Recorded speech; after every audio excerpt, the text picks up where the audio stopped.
Bismillahirrahmanirrahim. Assalamualaikum warahmatullahi wabarakatuh.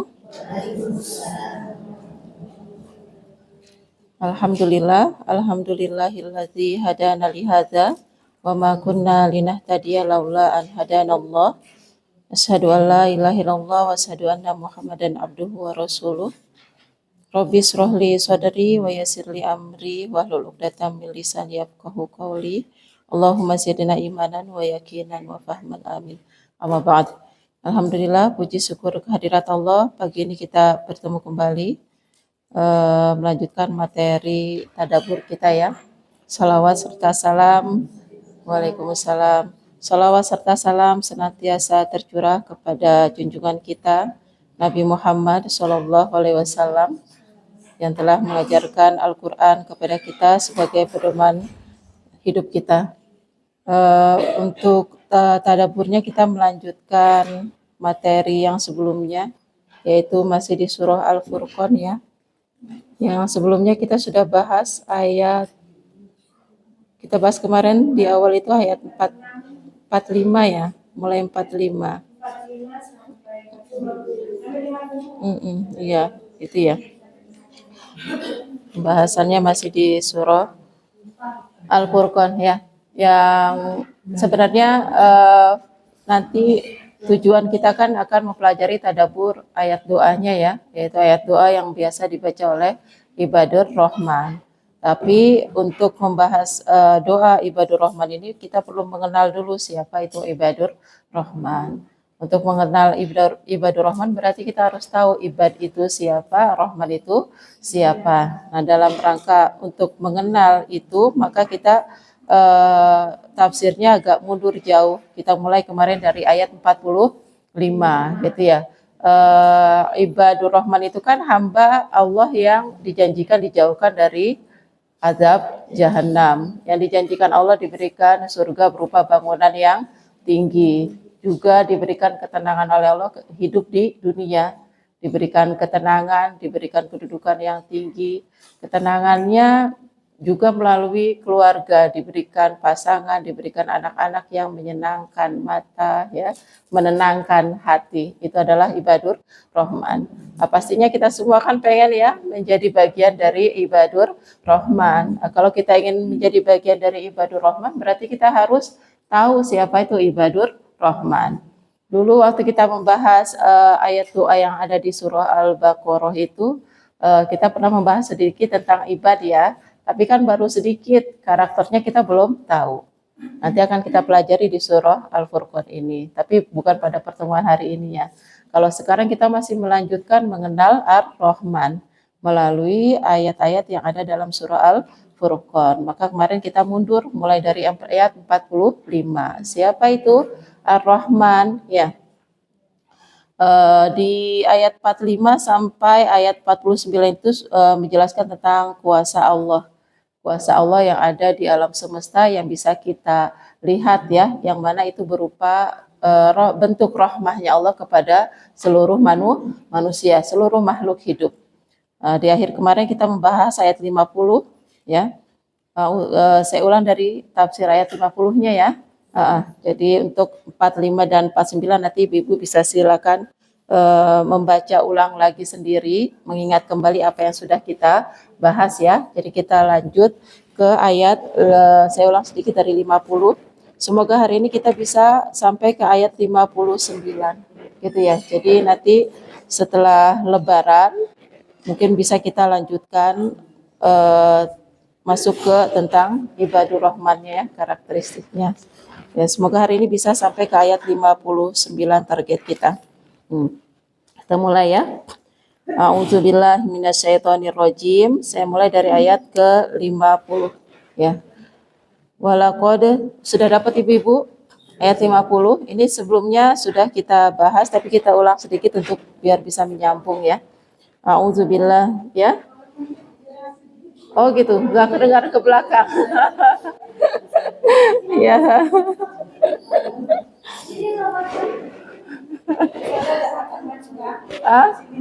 Enggak usah, enggak apa-apa. Ya, saya berasin.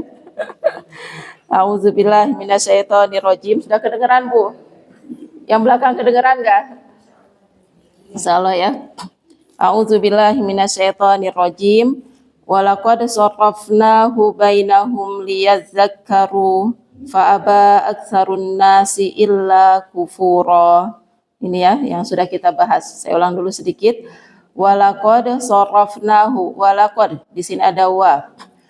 Tafsir kita ibu-ibu seperti biasa banyak juga mengarah ke arah bahasa ya, secara tarkib susunannya ke arah bahasa Arab karena kita kan belajar bahasa Arab dan ini memang untuk penerapan di bahasa Arabnya ya.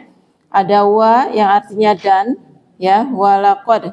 Lamnya ini nanti namanya lam ibtida yang nanti dia punya fungsi juga sebagai penegas. Kemudian kode sendiri ini nanti namanya harfu tahqiq, berarti ada penegas, pasti terrealisasi gitu ya. Karena dia bertemunya dengan sorofna fi'il madi. Kita sudah belajar sorofna. Domir apa? Kata benar, zahabna. Nah, nahnu kami. Wala sahih. Walaqad sorofnahu. Dan sungguh kami telah, kalau di Al-Quran diartikan dengan mempergilirkan. Tapi ini juga diartikan dengan telah menjelaskan berulang kali, gitu ya. Kalau jadi untuk walaqad sarafnahu ini penafsirannya ada dua. Sebelumnya sudah saya jelaskan ya. Dan kami telah mempergilirkan hujan, kembali ke ayat sebelumnya.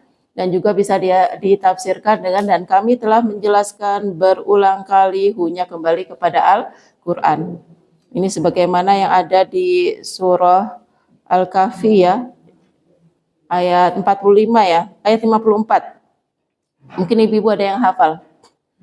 Walaqad sarrafna fi hadzal qur'ani linnasi min kulli masal wa kanal insanu aktsara syai'in jadala. Ini semisal dengan yang ada di surah Al-Kahfi ya, ayat ini. Yaitu menjelaskan bahwasanya Al-Qur'an telah menjelaskan berulang kali. Dalam Al-Qur'an itu sudah dijelaskan percontohan misal-misal yang banyak sekali gitu ya.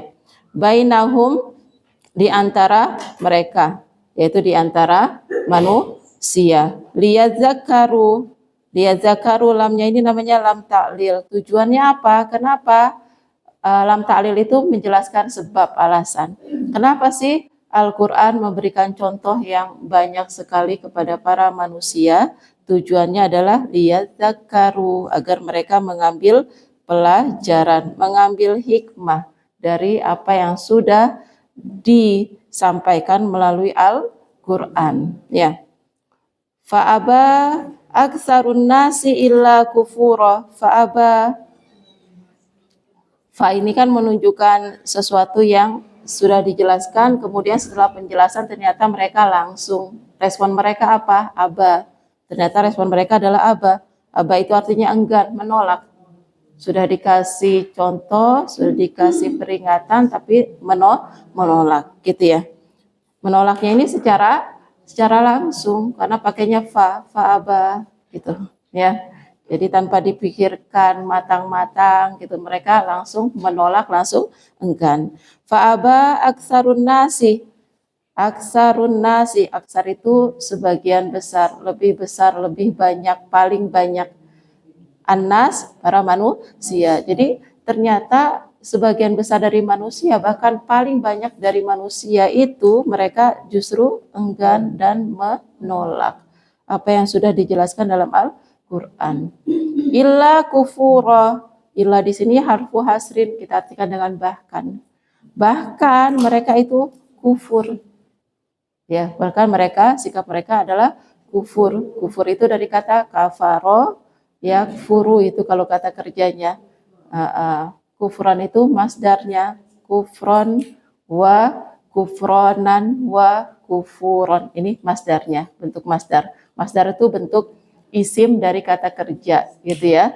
Bentuk isim dari kata kerja yang kita artikan dengan kufur. Nah, biasa diartikannya kalau di Al-Quran dengan ingkar ya. Nah, kalau dari kata kafaro yakfuru itu artinya menutup. Kafaro yakfuru artinya menutup atau menyembunyikan, menutupi atau menyembunyikan. Itu. Ya apa sih kufur? Kita kan sering banget dengar kata-kata kufur ya. Apa sih kufur? Kufur itu ya tadi dari kafaro yakfuru secara bahasa artinya menutupi atau menyembunyikan. Kalau secara istilah syar'i, yaitu kondisi tidak beriman terhadap Allah dan Rasulnya, baik itu dengan cara mengingkari, menolak, ataupun mendustakan keesaan Allah, kerasulan Nabi Muhammad, mendustakan kebenaran Al-Quran, dan ajaran-ajaran syariat Islam. Itu secara syar'inya. Lalu kenapa sih sikap yang seperti tadi ya, sikap yang tidak beriman tadi, mengingkari tadi disebut dengan diambil dari kata kafaro yakfuru, karena tadi kan artinya menutupi, menyembunyikan. Jadi menutupi sikap itu muncul kenapa? Karena mereka menutupi hati, menutupi pikiran, tidak mau menerima kebenaran. Akhirnya yang muncul tadi itu, yaitu penolakan, ya, pengingkaran dan pendustaan terhadap keesaan Allah, kerasulan Nabi, kebenaran Al-Quran, serta syariat-syariat yang dibawa oleh Rasulullah, diajarkan oleh Rasulullah. Gitu. Lawannya dari kufur apa, Bu? Syukur, ya. Dari kata syakaroyas guru, nanti masdarnya sukron, sering bilang sukron, ya.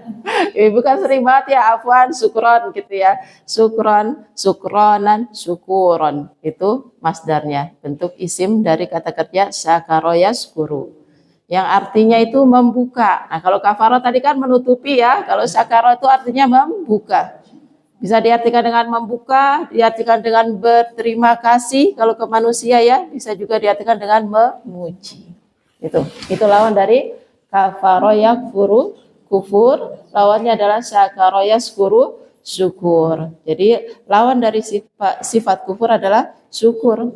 Nah, mestinya kalau sudah diberikan permisalan yang begitu banyak sekali diulang-ulang dalam Al-Quran, contoh-contoh yang banyak sekali, ya, berupa rahmat-rahmat Allah. Bahkan dari ayat 45 kita sudah dapati betapa banyaknya rahmat Allah yang diberikan kepada seluruh alam semesta, kepada makhluknya. Ya, mestinya kan kalau sudah mendapatkan informasi yang seperti itu, sikapnya harusnya menerima yang adalah rasa syukur, tapi yang mereka lakukan adalah kekufuran, justru menolak.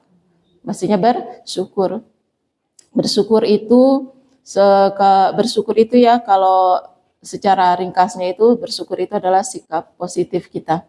Sikap positif kita mengakui kebaikan itu, nikmat yang Allah berikan itu benar-benar bersumber dari Allah dan nggak jadi milik kita sepenuhnya. Ya, nikmat itu bukan milik kita sepenuhnya, bersumber dari Allah. Kita akui dengan hati kita bahwasanya segala kebaikan ini bersumber dari Allah, dan kebaikan ini bukan milik kita sepenuhnya.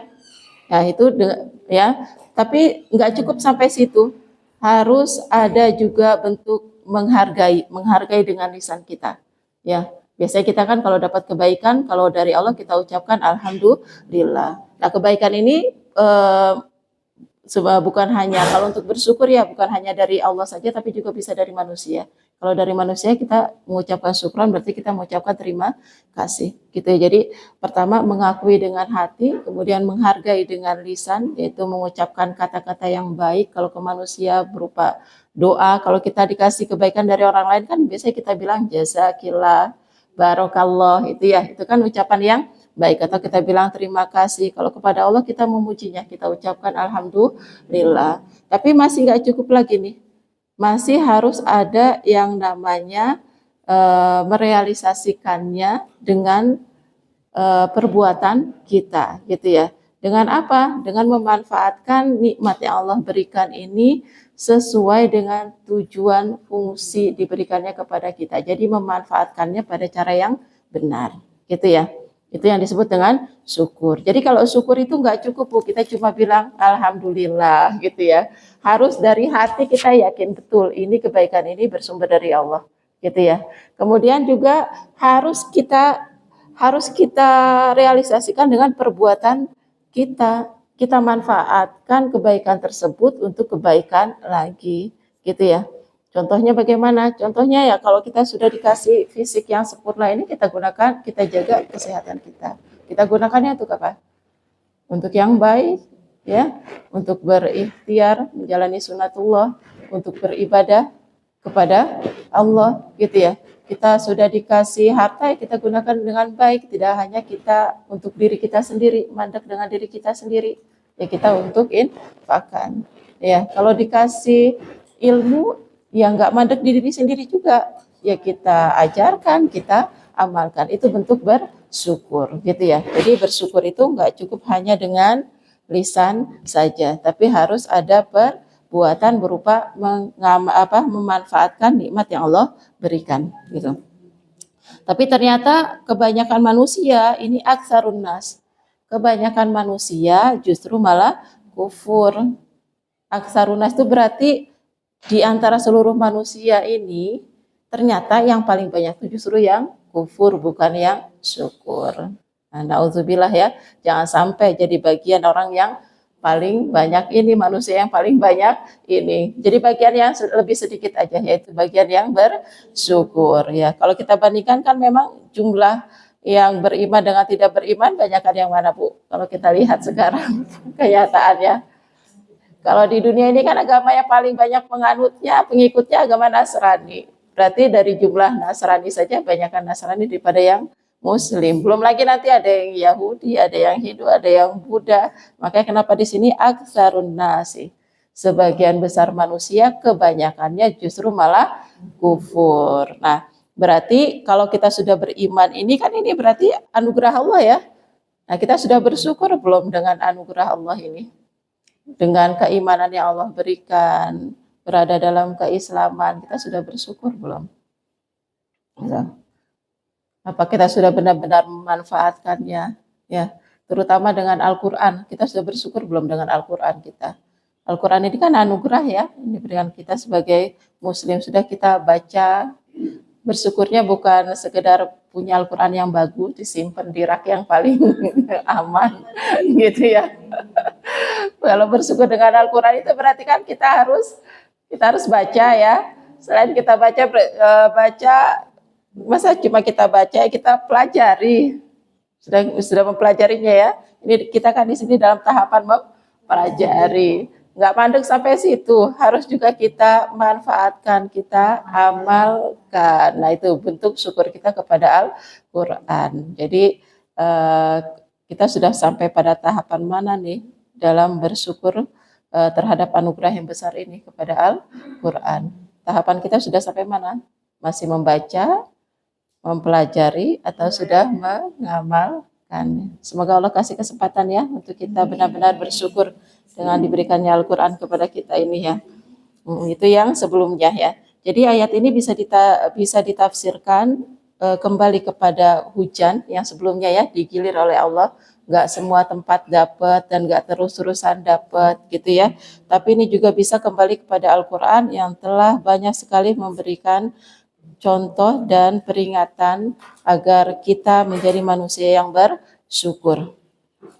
Kita lanjut ke ayat 51.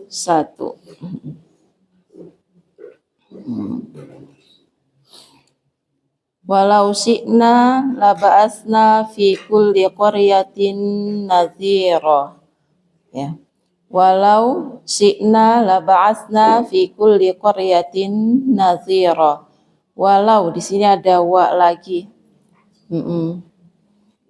Yang artinya dan ya.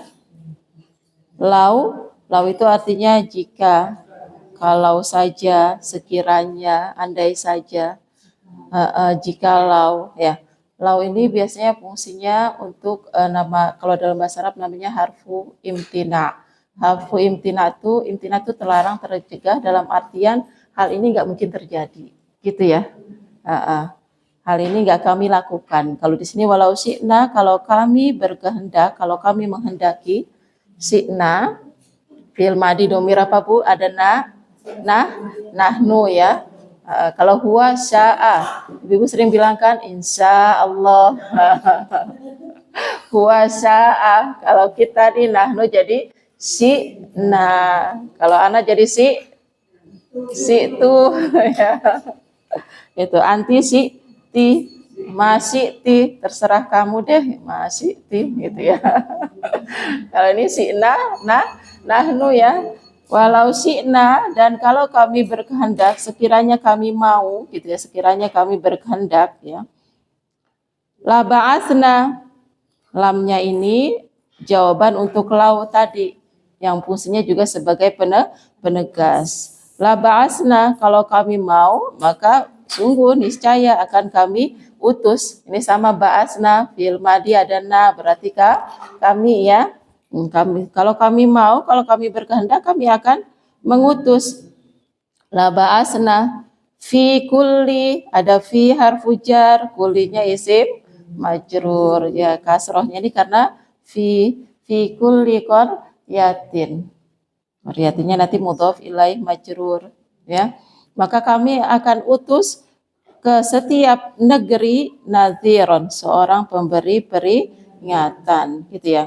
Jadi kalau Allah menghendaki, maka akan Allah utus tuh di setiap negeri satu orang pemberi peringatan, satu orang nabi, satu orang rasul. Tapi karena pakai lau, nggak mungkin dilakukan, gitu ya.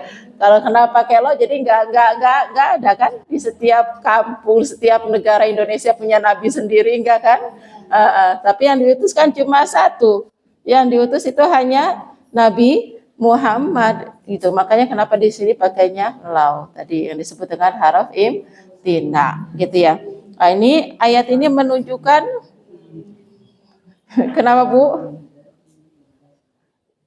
Ada masih kedengaran ke belakang?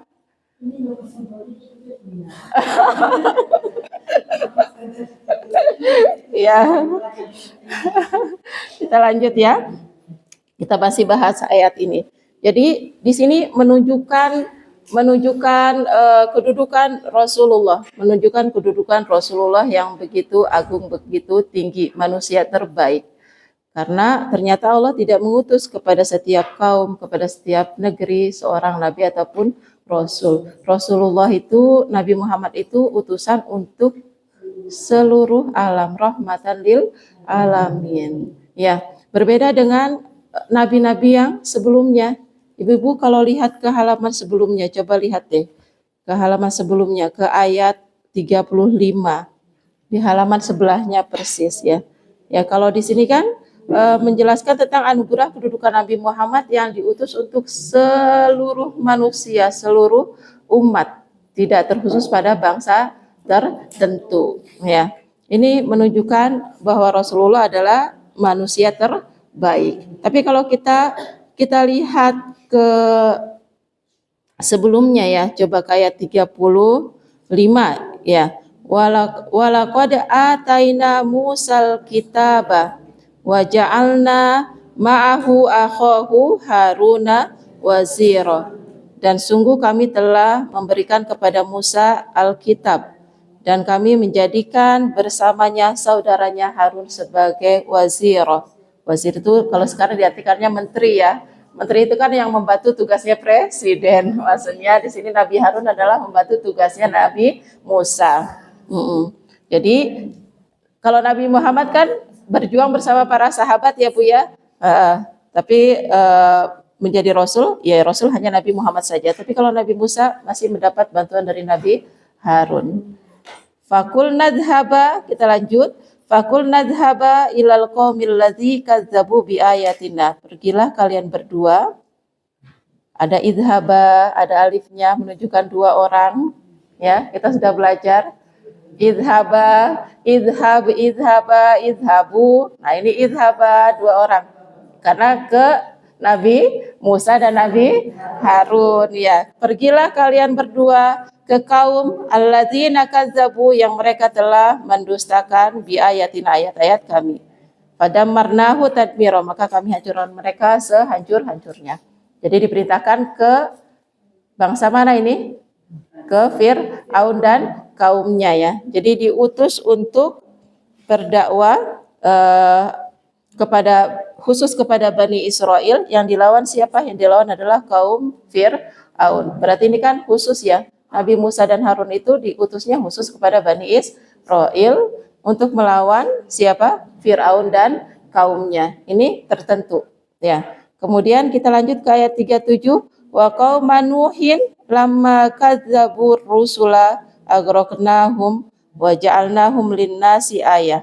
Dan kaumnya Nabi Nuh, ketika mereka mendustakan para rasul, agroknahum, kami tenggelamkan mereka, wa ja'alnahum linnasi ayah, dan kami menjadikan mereka sebagai tanda untuk manusia. Nabi Nuh itu kan diutus juga hanya kepada kaumnya saja, yang kemudian dihancurkan dengan bah itu ya, banjir ya.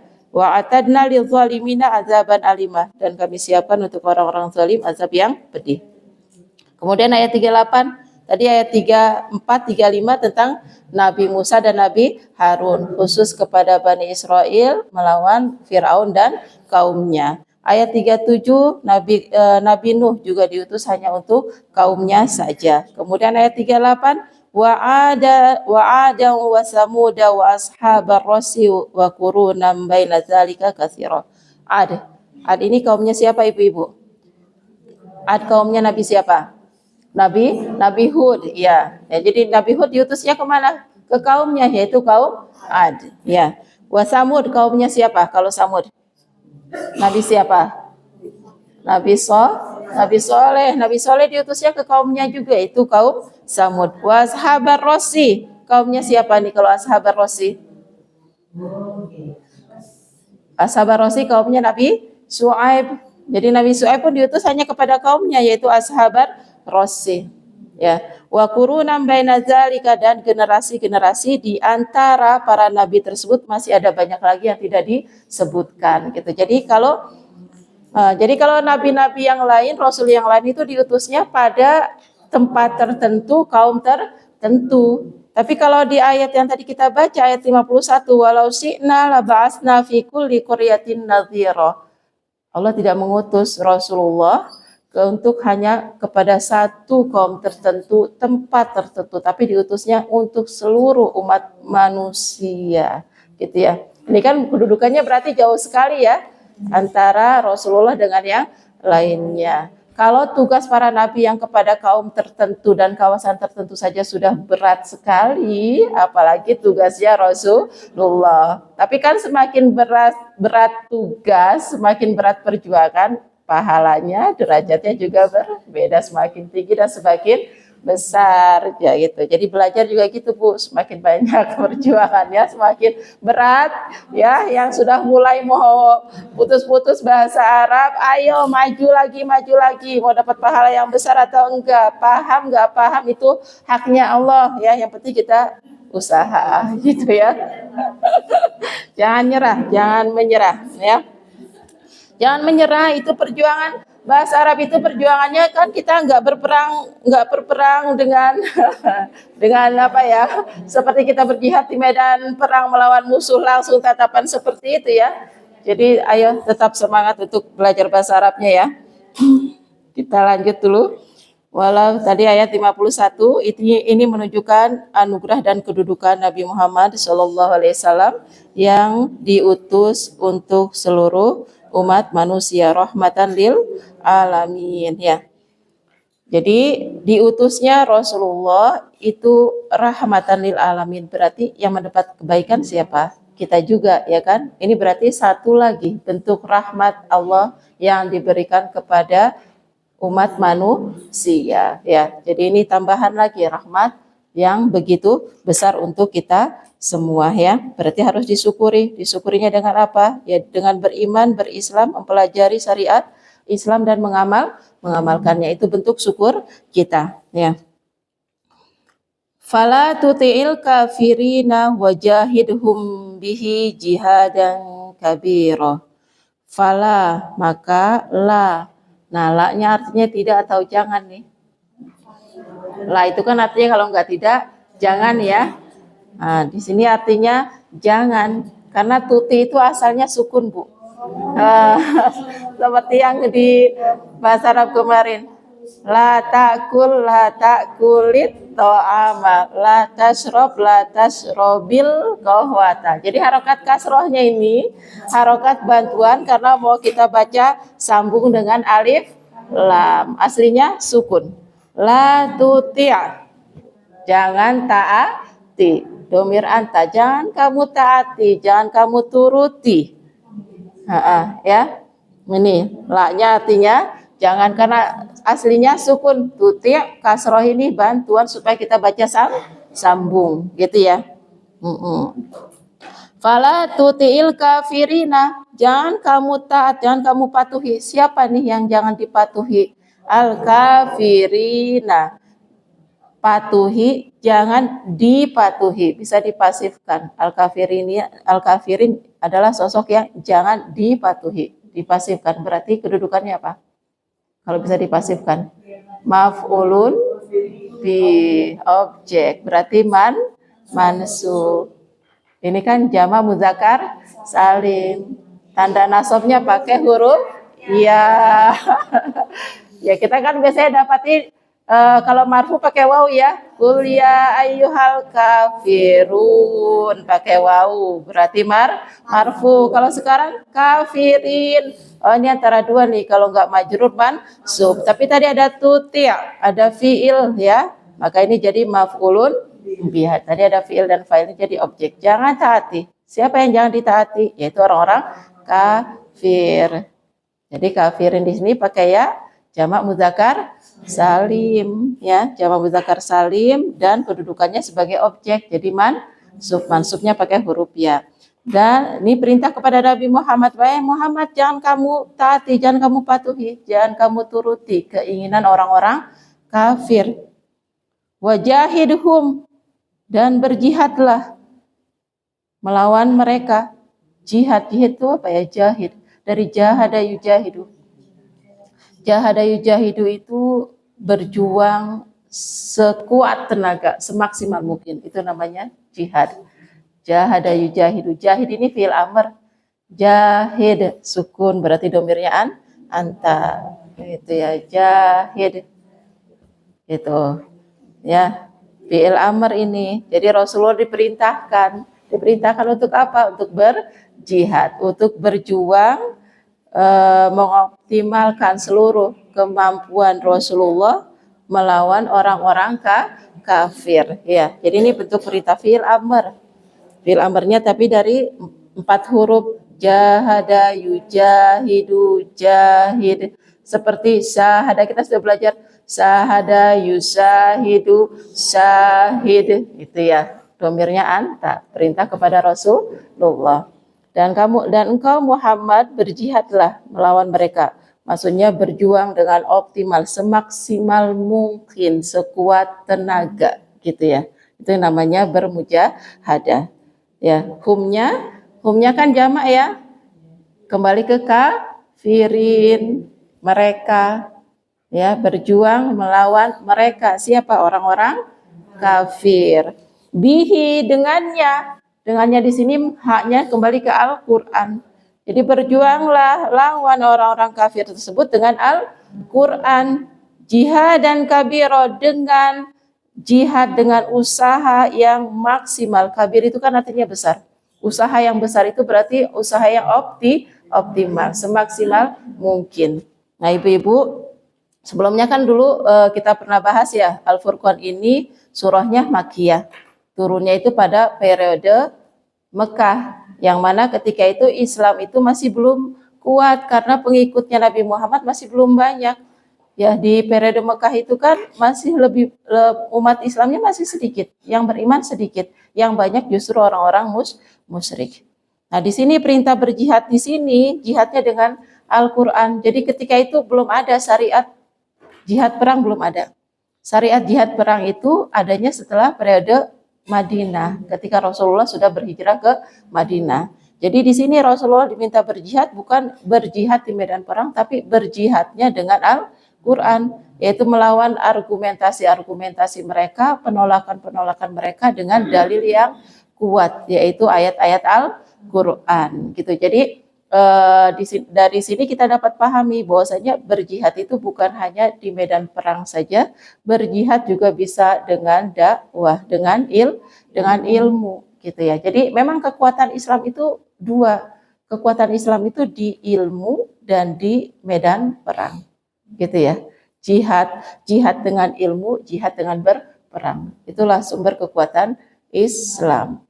Nah, kalau kita kan di sini kita nggak ada jihad dengan perang ya, Ya alhamdulillah ya, alhamdulillah.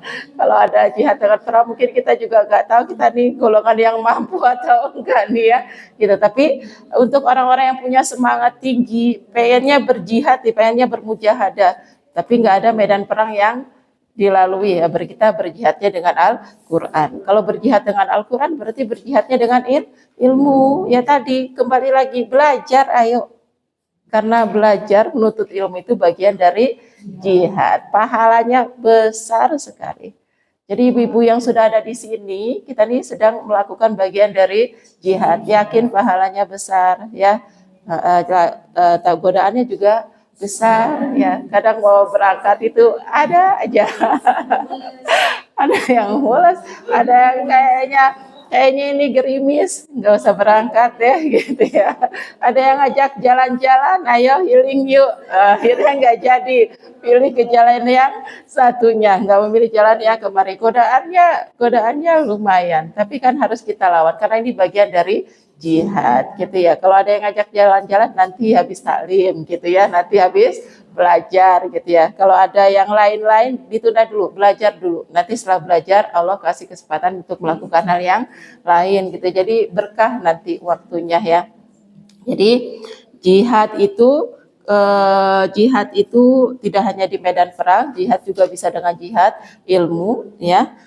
Jadi itu adalah sumber kekuatan Islam, yaitu jihad melalui ilmu dan jihad melalui medan perang gitu ya. Fala tuti'il kafirina wajahidhum bihi jihadan kabiro gitu ya. Jadi ibu-ibu, saya harap nanti tetap semangat belajar karena ini bentuk syukur kita lagi ya.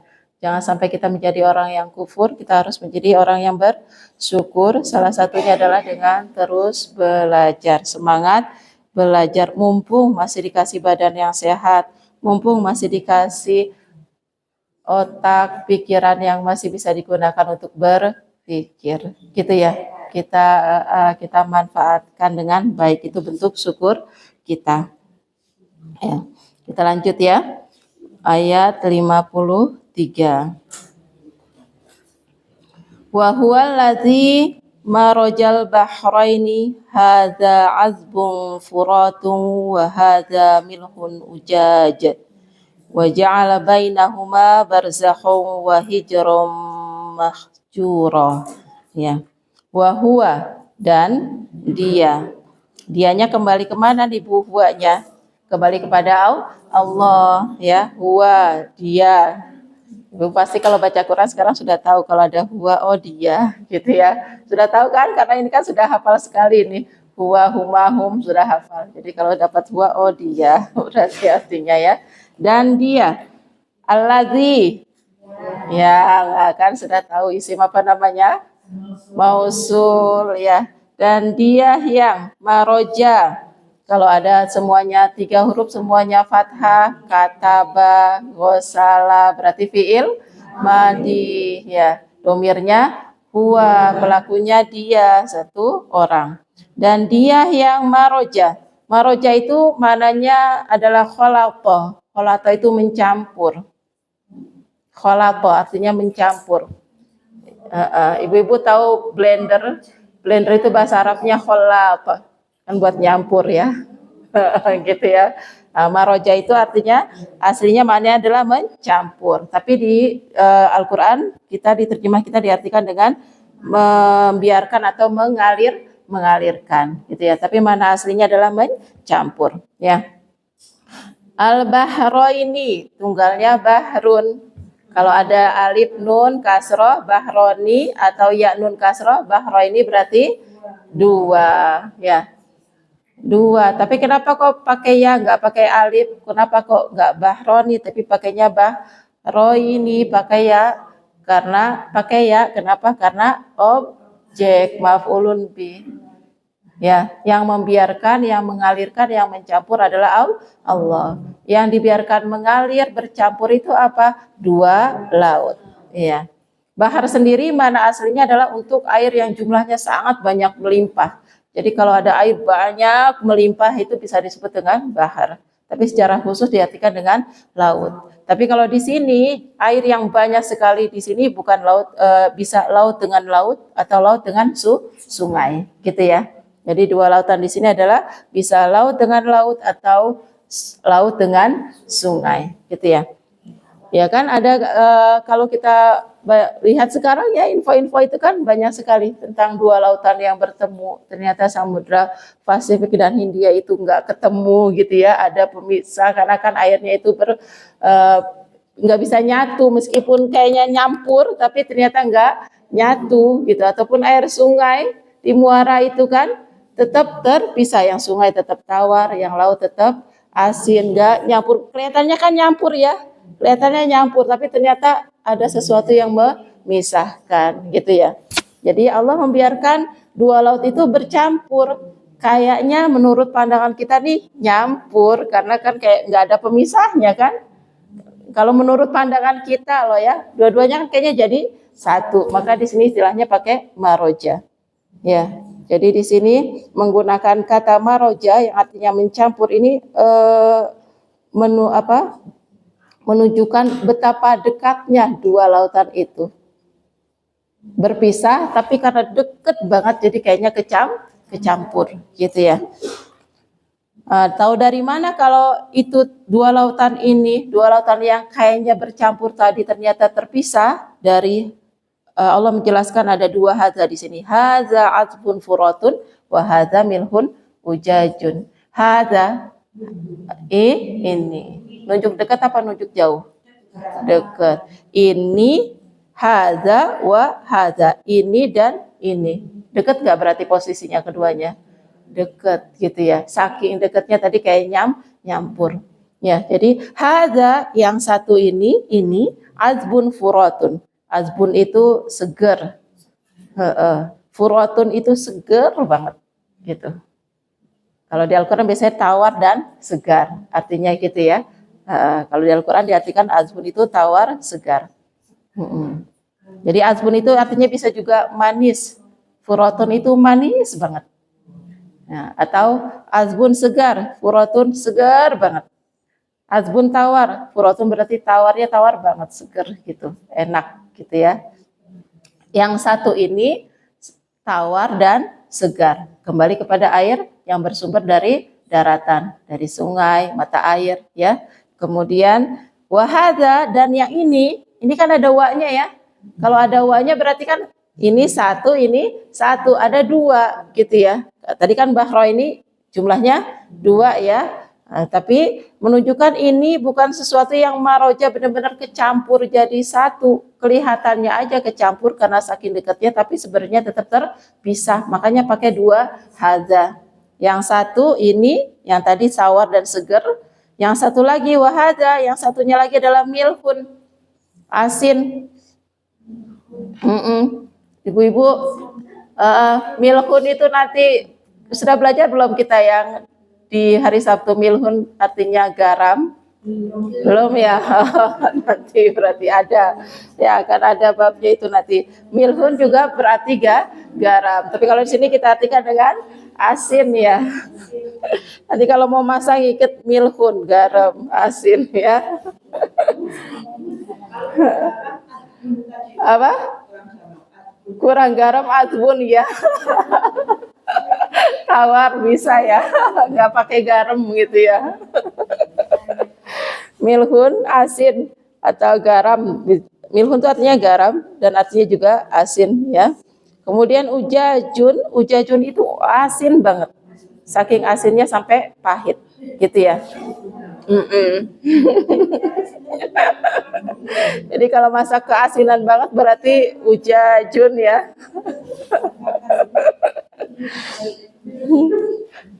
Jadi yang satu seger, tawar, enak. Yang satu lagi asin dan pahit. Asin banget gitu ya. Ujaj itu selain punya makna saking asinnya jadi pahit, getir, ya, ujaj juga punya makna bergelora. Karena kenapa kata asin banget untuk istilah, kenapa ujaz digunakan untuk istilah air laut? Karena ibu-ibu pernah nyoba minum air laut nggak? Pernah nyicipi, coba nyicip. Kalau minum pernah nggak? Kalau minum air laut itu kan yang ada semakin haus, rasa haus itu semakin bergelora gitu ya. Kenapa kok kata ujazun yang artinya bergelora itu juga digunakan untuk rasanya air laut? Karena ketika diminum semakin bergelora rasa haus itu, gitu ya. Gitu ya. Untuk praktek biar tahu ya. Gitu. Jadi di sini Allah menjelaskan dengan dua hada, satu yang ini, satu yang ini, saking deketnya, gitu ya. Tapi dan saking deketnya ini sampai pakai istilahnya maroja, kayaknya nyampur, padahal tidak bercampur, gitu ya. Pakai istilahnya tadi maroja. Wa ja'ala, dan Allah menjadikan, ja'ala maroja fi'il madi ya, domir huwa. Wa ja'ala, dan Allah menjadikan, baina, di antara, huma, huwa, huma, huma, dua ya. Kembali kemana tadi? Dua laut. Kembali yang ke ini tawar seger, ini asin dan pahit. Kenapa pakai huma? Karena tadi kan dua ya, ingat huwa, huma, hum itu ya. Wa ja'ala bainahuma, dan menjadikan antara keduanya barzakhon, barzakh. Ibu kalau barzah ingatnya alam kubur ya.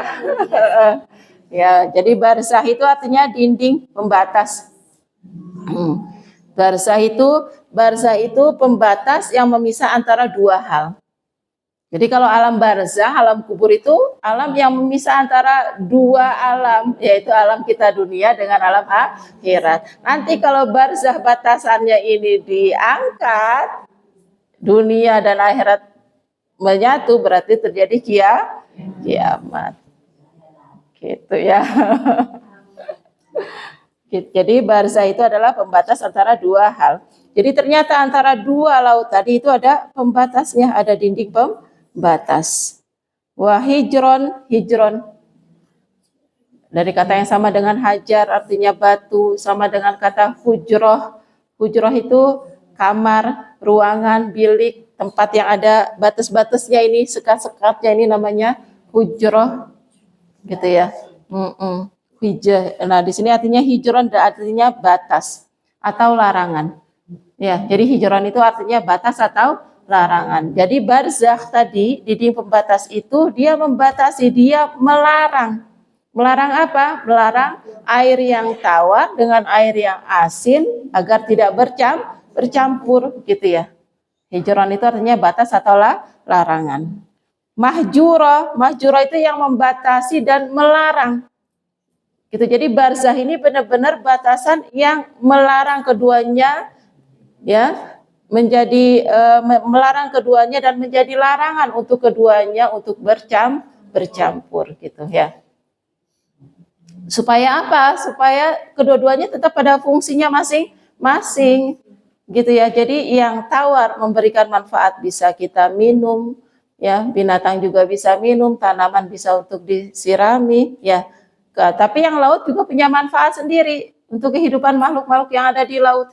Ya bahkan laut itu fungsinya ternyata banyak sekali ya, menjaga oksigen diantaranya, menjaga udara tetap seger. Ya juga kenapa bangkai laut itu, ikan-ikan di laut yang mati itu tetap halal, karena tetap terjaga kesegarannya karena asinnya itu.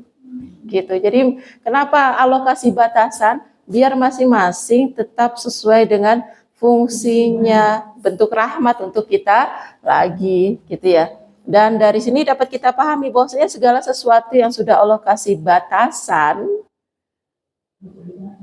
itu betul jangan dilanggar, karena nanti akan merusak, sistemnya akan rusak, tujuan penciptaannya nanti akan salah, akan rusak, akan gak bermanfaat lagi. Gitu ya. Jadi bukan hanya pada pertemuan dua air saja, tapi pada hal-hal yang sudah Allah tetapkan ada batasannya, nggak usah dilanggar, gitu ya. Karena nanti akan merusak tatanan sunnatullah, akan merusak tatanan hukum alam, gitu. Jadi hikmahnya di situ kita pahaminya. Dan di sini juga Batasan ini juga ada yang menafsirkan ini penggambaran tentang kondisi ketika dakwah Nabi di Mekah. Ketika dakwah Nabi di Mekah itu kan umat Islamnya masih sedikit, ibaratnya seperti air sungai, Ajbun Furat. Kan lebih sedikit ya. Air sungai sama air laut banyakkan mana sih? Banyakkan laut ya. Bumi ini kan sebagian besarnya aja lautan ya. Nah, orang-orang musyrik kan ketika itu jumlahnya jauh lebih besar. Dan mereka hidupnya kan bersama, nyampur bareng. Tapi meskipun nyampur bareng, mereka tetap punya batasan sehingga yang muslim tetap dengan karakter keimanannya, yang musyrik ya mereka tetap dengan karakter mereka gitu. Jadi dari sini kita pahami bahwa bahwasanya segala sesuatu batasan itu, apalagi batasan itu yang menetapkannya adalah Allah, pasti kebaikannya kembalinya adalah ke manusia lagi, ke makhluk hidup lagi, agar sunnatullah hukum alam itu tidak rusak gitu ya. Contoh kan kalau yang marak sekarang sudah ada batasan apa laki-laki perempuan, tapi sekarang jadi banyak yang samar tuh ya. Ini laki-laki tapi perempuan, ini perempuan tapi laki-laki. Akhirnya sunnatullahnya jadi hilang, rusak gitu ya. Jadi jangan coba-coba melanggar aturan Allah gitu yang karena apa? Kalau kita melanggar aturan Allah yang ada adalah kerusakan. Dampaknya kemana? Ya ke kita lagi, ya ke manusia lagi gitu ya. Kita lanjut ya. 8. Ayat 54 ya. Wa huwa allazi, sama seperti sebelumnya ya, saya baca dulu ayatnya.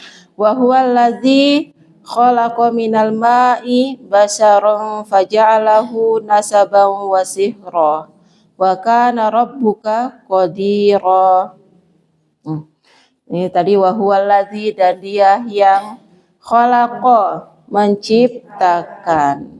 Ya, tadi ada ja'ala, ada menjadikan. Kalau sekarang ada khalaqa, menciptakan. Kalau khalaqa itu menciptakan, membuat sesuatu dari yang nol, nggak ada bahan dasarnya gitu ya. Kalau ja'ala itu sudah ada unsur lainnya. Tadi kan sudah ada unsur lainnya berupa dua lautan ya. Kalau sekarang Allah menciptakan minal ma'i, dari air, basyaron, manusia. Nah, ini apa ya? Luar biasa sekali ya. Allah menciptakan basar. Basar itu diartikan dengan manusia. Menciptakannya dari apa? Dari air. Kita semua ini kan memang asalnya bersumber dari prosesnya melalui air ya. Almahin, air yang hina itu ya. Tapi menjadi basar, menjadi makhluk yang mulia. Basar itu manusia. Basar itu kalau kita melihat ke bahasa Quran nanti ada manusia. Kalau yang diartikan dengan manusia ya, ke dalam bahasa Indonesia itu nanti ada basar, ada insan, ada surah al-insan kan, yang jamaknya itu an-nas. Kemudian ada Bani Adam. Bani Adam juga diartikan dengan manusia. Tapi apa bedanya sih antara basar, insan, dan Bani Adam? Kalau basar itu lebih ke dari sisi biologis, secara fisik ya. Secara fisik kita sama nih ya. Kita punya tangan, kita punya kaki, kita punya otak untuk berpikir ya. Secara fisik kita semua sama ini. Secara kebutuhan biologis, kebutuhan kita sama. Kita butuh makan, butuh minum, butuh istirahat, tidur. Ini disebut dengan basar. Gitu. Dan basar pertama adalah Nabi Adam ya. Kalau insan itu lebih ke arah intelektual, spiritual, moralitas, itu insan. Jadi tingkatannya udah naik gitu ya. Jadi lebih tinggi tingkatannya. Jadi kalau kita lihat orang ya apa ya, tingkah lakunya cuma memikirkan perutnya diri sendiri, berarti dia masih basar gitu. Tapi kalau dia sudah memikirkan aspek intelektualitas, spiritual, dan moralitas, dan naik derajatnya menjadi insan gitu. Dan insan kamil, manusia yang sempurna gitu. Jadi Nabi Adam itu ya basar dan insan yang pertama. Itu. Tapi kalau Bani Adam itu keturunannya Nabi Adam ya. Ini menunjukkan bahwasanya kita nih manusia nih semua satu dari keturunan yang sama, yaitu dari Nabi Adam. Dan kita ini semua istimewa. Istimewanya apa? Karena kita ini keturunannya bashar dan insan, yang sempurna fisik, sempurna juga secara intelektual dan moralitasnya. Kita ini bukan hasil evolusi, gitu ya, bukan dari makhluk yang berbeda, gitu ya, menunjukkan keistimewaan kita manusia, gitu ya. Jadi ada perbedaan sedikit-sedikit dari sisi makna, ya. Kalau kita ya bashar, ya kita ya insan, ya kita Bani Adam, ya. Kemudian di sini basyaron, kalau kita lihat kan pakainya nggak pakai alif lam ya. Pakai apa itu namanya bentuknya? Kalau nggak pakai alif lam, nakiroh, nakiro. Bentuknya kenapa ya pakai nakiro? Kenapa Allah menciptakan dari air basyaron dengan bentuk nakiro? Salah satu fungsi nakiro itu lita'zim, untuk pengagungan. Maksudnya manusia ini adalah makhluk yang mulia. Kalau kita baca di surah At-Tin juga kan, walaqad khalaqnal insana fi ahsani taqwim, sebaik-baik bentuk, ini untuk memuliakan manusia. Dan juga salah satu fungsi nakiroh itu menunjukkan keumuman, rata-ratanya kita semua diciptakannya dengan bentuk yang sempurna. Tapi terkadang kan ada juga yang Allah berikan kehususan, mereka spesial, menurut kita kurang, tapi mungkin menurut Allah itu yang baik, itu ya, itu adalah kelebihan untuk dirinya. Jadi kenapa kok pakainya di sini basyaron nakiro, gitu ya.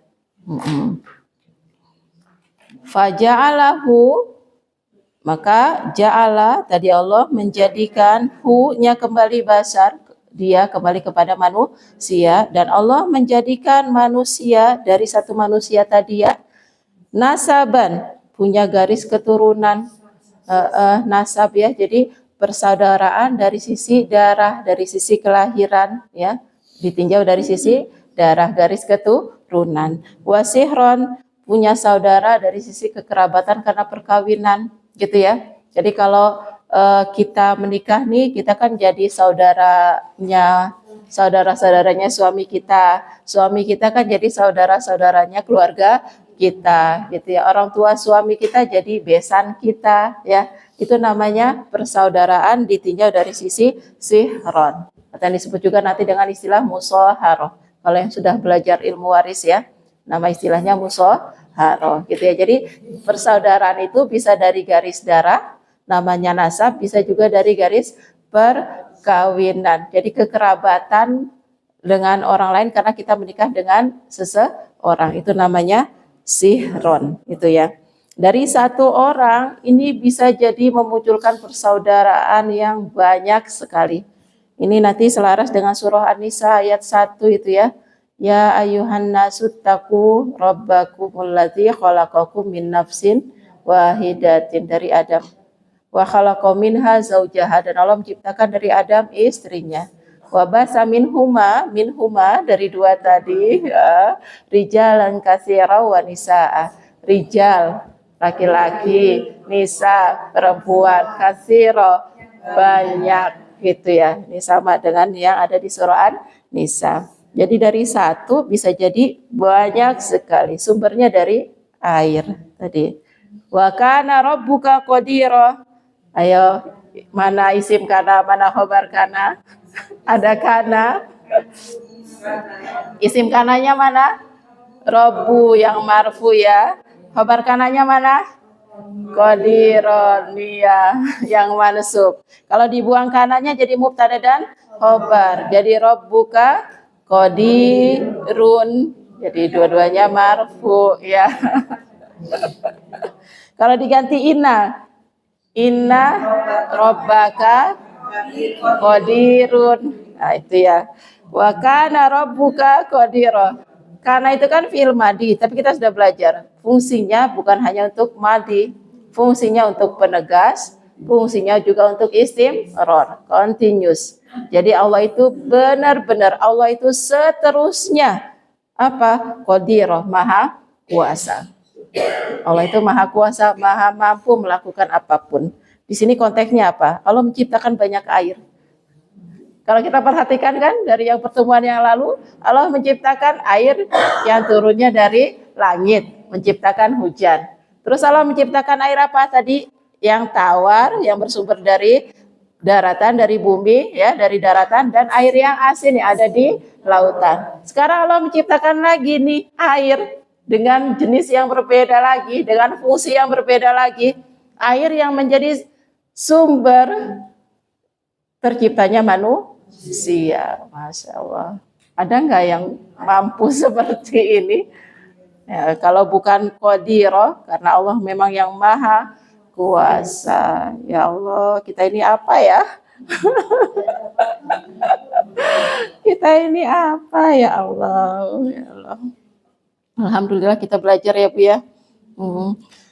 Ya, jadi di sini menunjukkan kuasanya Allah menciptakan bermacam-macam air.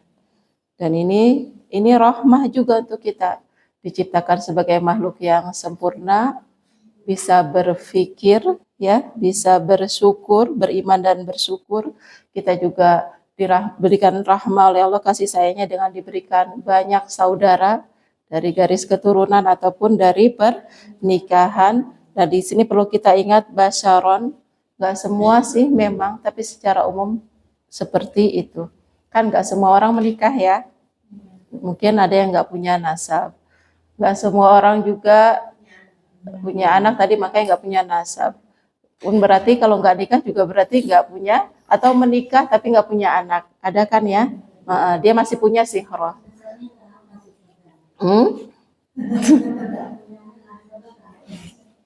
Iya, ke atas nasabnya ya, tapi dia nggak punya nasab ke bawah. Ada orang yang menikah tapi mungkin nggak punya nasab, tapi bersyukur masih punya sihron. Ya, ada juga yang ternyata dia nggak punya dua-duanya. Dia punya nasab tapi ke atas. Tapi ini kan keputusannya Allah, ketentuannya Allah. Ya harus diyakini kalau itu adalah yang terbaik, gitu ya. Tetap harus bersyukur. Nanti ada di ayat setelahnya. Kenapa kita harus tetap bersyukur ya? Wah, ya kita lanjut ya. Iya, Bu.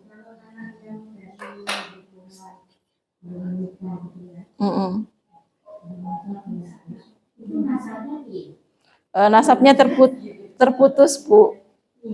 Nasabnya terputus, diambil ke garis ibu, tapi terputus dia. Gitu, makanya kenapa jangan langgar batasan, ngerusak hukum alam, merusak sunatullah. Akan ada yang terzolimi. Gitu ya, kalau kita merusak batasan itu selalu akan ada yang terzolimi. Kalau tadi kan yang terzolimi anaknya jadinya. Kasihan kan? Dan perempuan juga. Karena nanti kan jadi yang terbebani adalah yang perempuan. Gitu. Maka jangan langgar batasan-batasan Allah. Ya. Kita lanjut dulu ya.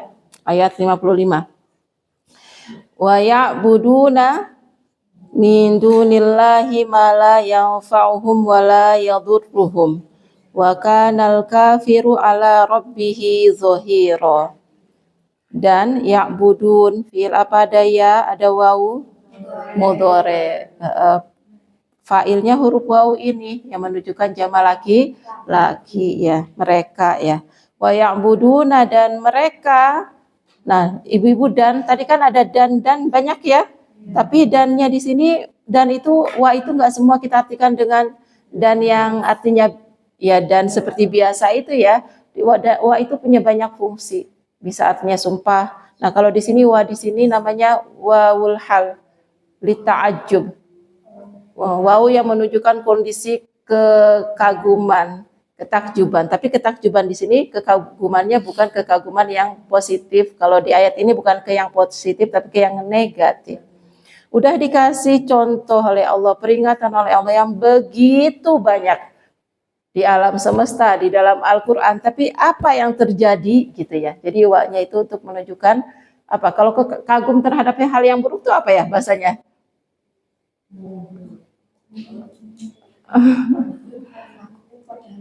Apa ya? Kita merasa ini banget apa ya, luar biasa banget nih, tapi hal ini adalah hal yang buruk. Itu apa ya? Kita melihat hal yang buruk terus kita terkejut gitu ya dengan hal yang buruk tersebut. Nah ini wah itu seperti itu ya penggunaannya di sini. Sangat terkejut dengan hal yang buruk wah di sini ya. Wa ya'buduna, hal yang buruk itu apa? Wa ya'buduna min dunillahi, karena mereka menyembahnya selain Allah. Jadi sudah dikasih begitu banyak peringatan kok ya bisa gitu ya. Yang disembah itu masih selain Allah gitu. Fungsi nyawanya di situ adalah untuk tadi. Jadi kita benar-benar tercengang ya, tercengang dengan kekufuran mereka. Yang mana sudah dikasih contoh yang banyak, kok ia bisa masih beribadahnya kepada selain Allah. Ini. Dan ini ya'budun menggunakan fi'il mudhari'. Fi'il mudhari' itu salah satu fungsinya adalah istimror, continuous, menunjukkan kebiasaan. Jadi udah dikasih contoh yang banyak pun mereka itu kebiasaannya tetap aja, terus-menerus aja menyembahnya selain Allah. Itu di antara fungsinya ya. Fungsi fi'il mudhari'. Jadi fungsinya adalah untuk istimror, menunjukkan terus-menerus, berulang kali, menunjukkan kebiasaan, sudah dikasih peringatan, bolak-balik ya kebiasaan mereka terus aja nyembahnya selain Allah. Min dunillahi, selain Allah. Ma la yanfa'uhum. Maknya di sini kita artikan yang karena dia mausul ya, la-nya enggak kita artikan jangan, karena kita lihat yanfa'u masih marfu pakai domba, berarti la-nya kita artikan tidak. Ya, yang tidak yanfa'uhum, memberikan mereka manfaat. Wala yadurru, ini sama masih pakai domah marfu, berarti la kita artikan tidak. Dan tidak memudorotkan mereka, tidak membahayakan mereka. Jadi yang tetap mereka sembah adalah sesuatu yang nggak ngasih manfaat, nggak bisa membahayakan mereka. Jangankan kalau membahayakan aja nggak bisa, apalagi menolak bahaya gitu ya. Maksudnya tuh di sini. Maksudnya di sini betapa bodohnya mereka gitu. Betapa bodohnya mereka. Biasanya kita menyembah sesuatu itu karena kita berharap manfaat kan. Pengennya kita tuh dikasih hidup enak, dikasih rezeki yang banyak, keluarga yang sakinah mawadah warahmah, bahagia dunia, bahagia akhirat. Pengennya kita tuh kalau ada mara bahaya dibantu, ditolong, dihindarkan, dijauhi. Pengennya kan seperti itu. Nah tapi yang mereka sembah ini boro-boro datengin manfaat, datengin mudarat nggak bisa, apalagi bantu saat susah, menghilangkan mudarat. Ini kan berarti menunjukkan betapa bodohnya hal tersebut. Apalagi tadi sudah diulang-ulang berkali-kali peringatan-peringatan tersebut. Makanya tadi pakai wa yang fungsinya lita'ajjub. Wah, bener-bener ini gitu ya. Benar-benar ini gitu ya. Tidak benar-benar kufur itu ya kalau kita bilang ya. Wa kanal kafiru, ada al-kafiru, ada kana. Al-kafirunya marfu berarti apa ini?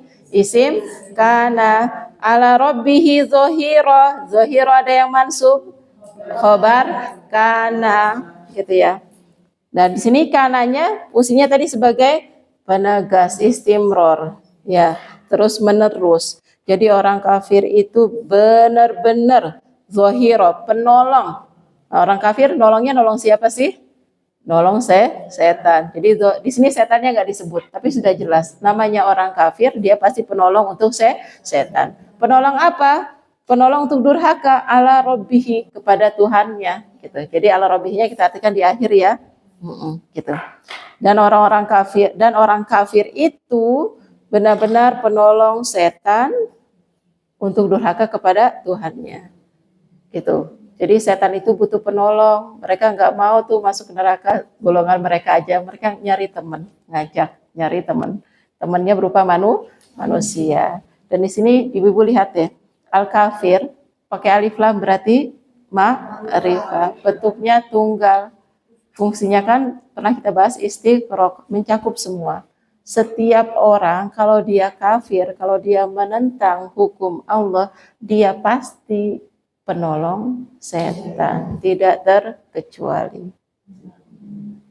Gitu ya.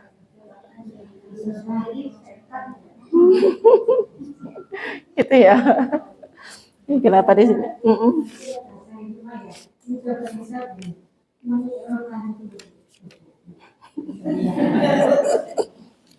Yang mana? Ala harfu jar, Robi si majrur, di sini tanda jarnya pakai kasroh, dan Robi mudhof, Robinya mudhof, domir haknya hi di sini mudhof ilai. Kita artikan Tuhannya dia, dianya kembali ke orang kafir. Gitu. Ya. Ya udah hampir 8:30. Kita lanjut ya.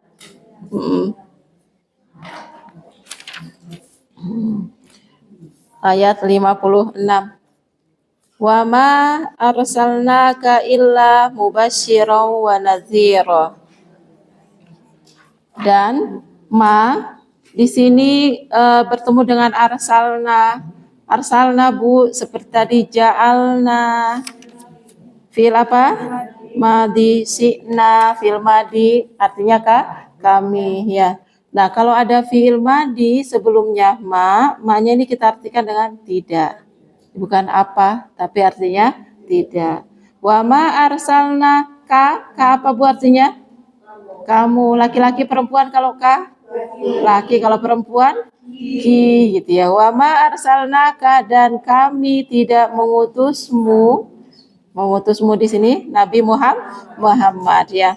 Dan kami tidak mengutusmu illa kecuali mubasysyiran wa nadhira. Mubasysyiran pembawa kabar gembira, nadhira pemberi peringatan. Jadi orang-orang kafir, orang-orang musyrik, orang-orang kafir itu mereka kan benar-benar mengejek Rasulullah ya, mengatakan bahwasanya Rasulullah itu katanya orang gila lah, Rasulullah itu dukun lah, kahin ya, Rasulullah itu katanya hanya menceritakan dongeng-dongeng saja, cerita yang disampaikan Rasulullah itu enggak benar ya, Rasulullah itu penyihir ya, yang mereka omongkan itu kan enggak karu-karuan dan enggak sesuai gitu ya. Maka di sini Allah menegaskan, kami tidak mengutusmu, wa ma arsalnaka, kami tidak mengutusmu. Berarti Rasulullah adalah utusan. Rasulullah itu adalah seorang rasul. Illa mubasysyiran wa nadhira, yang disampaikan oleh Rasul itu adalah antara berita gembira atau peringatan. Berita gembira kalau orang menerima dakwah Rasulullah, mau beriman. Apa yang akan didapatkan? Pahala yang besar, surga.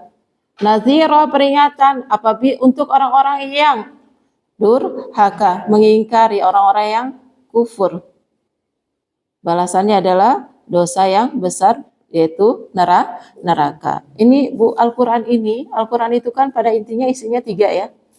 Berisi tentang tauhid, yaitu tentang akidah, berisi tentang syariat, ya, hukum-hukum, ya. Kemudian berisi tentang kisah-kisah.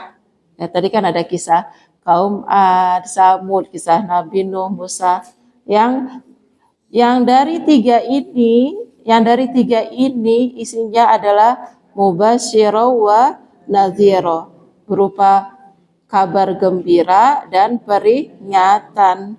Kalau kita menjalani tauhid, ahkam tadi, hukum-hukum syariat dengan benar, berarti kita mendapatkan kabar gembira. Tapi kalau kita mengingkarinya, kita berarti dapat kabar buruk tadi, peringatan. Kemudian kisah-kisah tadi, ya kita ambil hikmahnya, biar kita nggak jadi golongan orang yang ingkar, ya, yang mendapatkan peringatan. Berarti kisah-kisah itu kita ambil hikmahnya, yang baik kita ikuti, yang buruk jangan sampai terjadi pada diri kita, gitu ya.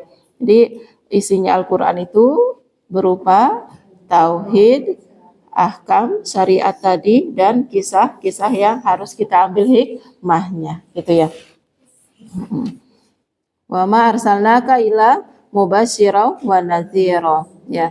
Jadi Rasulullah memiliki kedudukan yang tinggi. Muhammad itu tidak seperti yang kalian katakan. Muhammad itu adalah orang yang memiliki kedudukan yang tinggi. Dia adalah seorang Rasul dan apa yang disampaikan bukan kedustaan tapi berupa kabar gembira dan juga peringatan, gitu ya. Qul ma as'alukum alaihi min ajrin. Ayat selanjutnya, maaf. Ya, kita ke ayat selanjutnya. Qul ma as'alukum alaihi min ajrin illa man syaa'a ayyattakhidza ila rabbihi sabila. Qul, katakanlah, fil amr ya, katakanlah wahai Muhammad. Fil amr dengan sukun ini berarti domirnya anta, kembali ke engkau Nabi Muhammad. Katakanlah wahai Muhammad, di sini ada ma dan as'alu. As'alu, ana, as'alu, nahnu, nas'alu, fi'il mudhari. Kalau pakai hamzah berarti saya. Ini kan kita sering banget tuh ya Bu, kita kalau baca doa, Allahumma inna nas'aluka ridhaka wal jannah, Allahumma inna nas'aluka al-huda wat tuqa, apalagi? Allahumma inna nas'aluka ilman nafi'a, apalagi Bu? Allahumma inna nas'aluka salamatan fid din. Nah, banyak ya nas'alu. Nah, ini nas'alu, dan kalau di belajar bahasa Arab kita juga is'al, kan ada tuh ya, tanyalah gitu. Nah, sa'ala yas'alu ini bisa artinya bertanya, bisa artinya meminta, bisa artinya memohon. Kalau kepada Allah kita doa ya kita artikan dengan memohon. Nah, kalau di sini qul ma as'alukum kita artikan dengan meminta ya.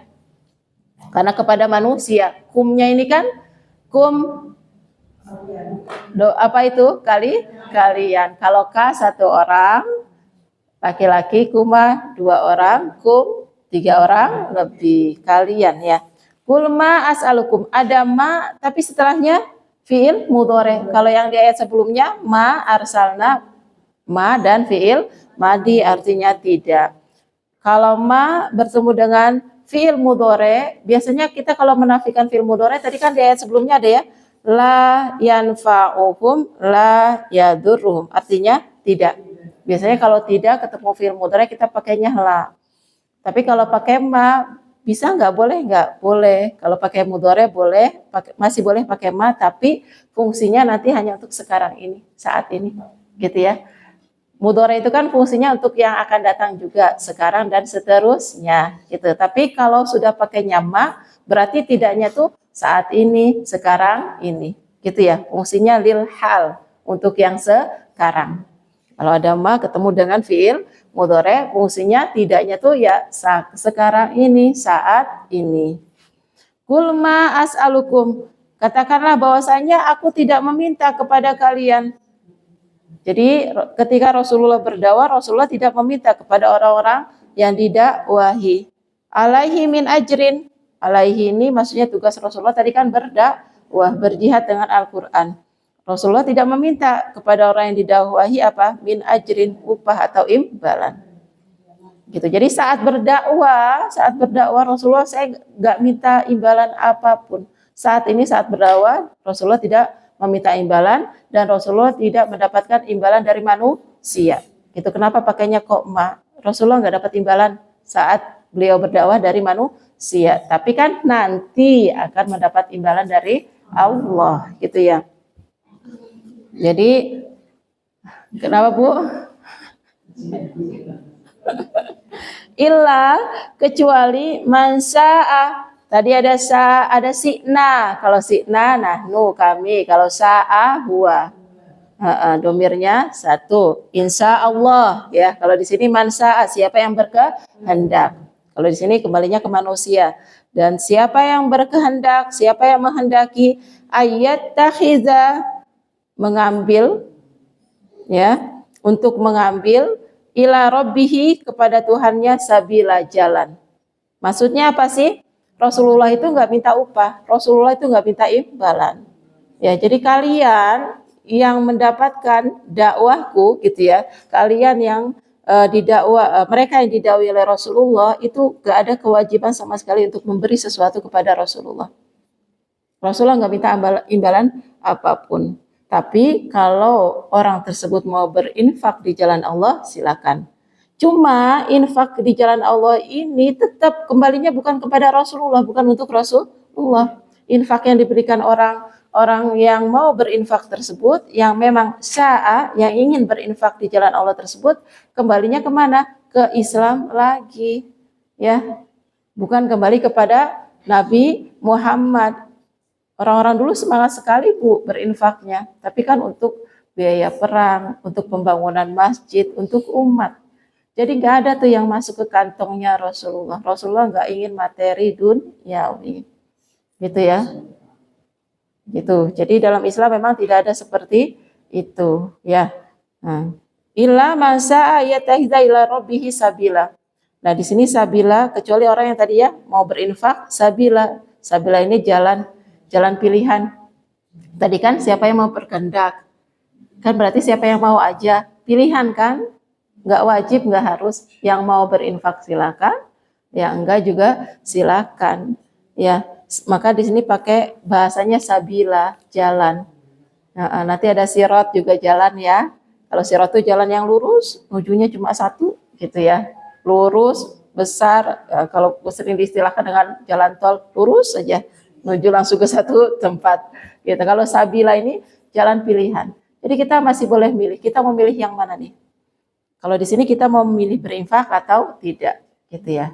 Jadi kalau sabila itu masih ada pilihan, kita mau melakukan hal yang benar atau mau melakukan hal yang salah, mau menuju kepada kebaikan atau menuju kepada keburukan. Itu makanya kenapa di sini pakai istilahnya sabila, karena tadi ada mansya'a, siapa yang berkehendak silakan pilih, ya. Ayat tahidza ila rabbihi sabila, mau pilih jalan yang mana?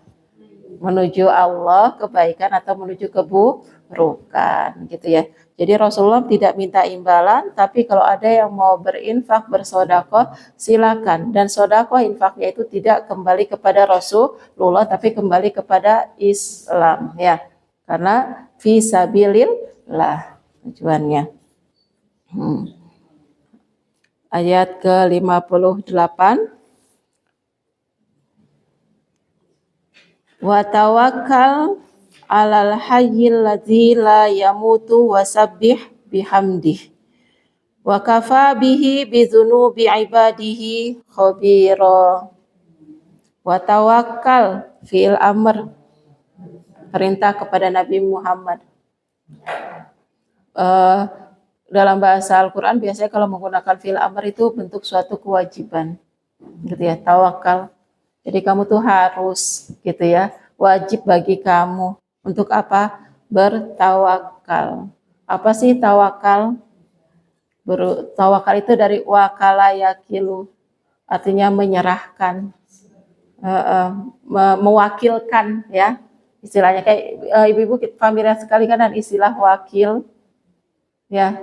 Kalau kita menyerahkan sesuatu kepada orang lain, kita wakilkan, saya wakilkan urusan ini kepada Anda, gitu ya. Itu namanya tawakal.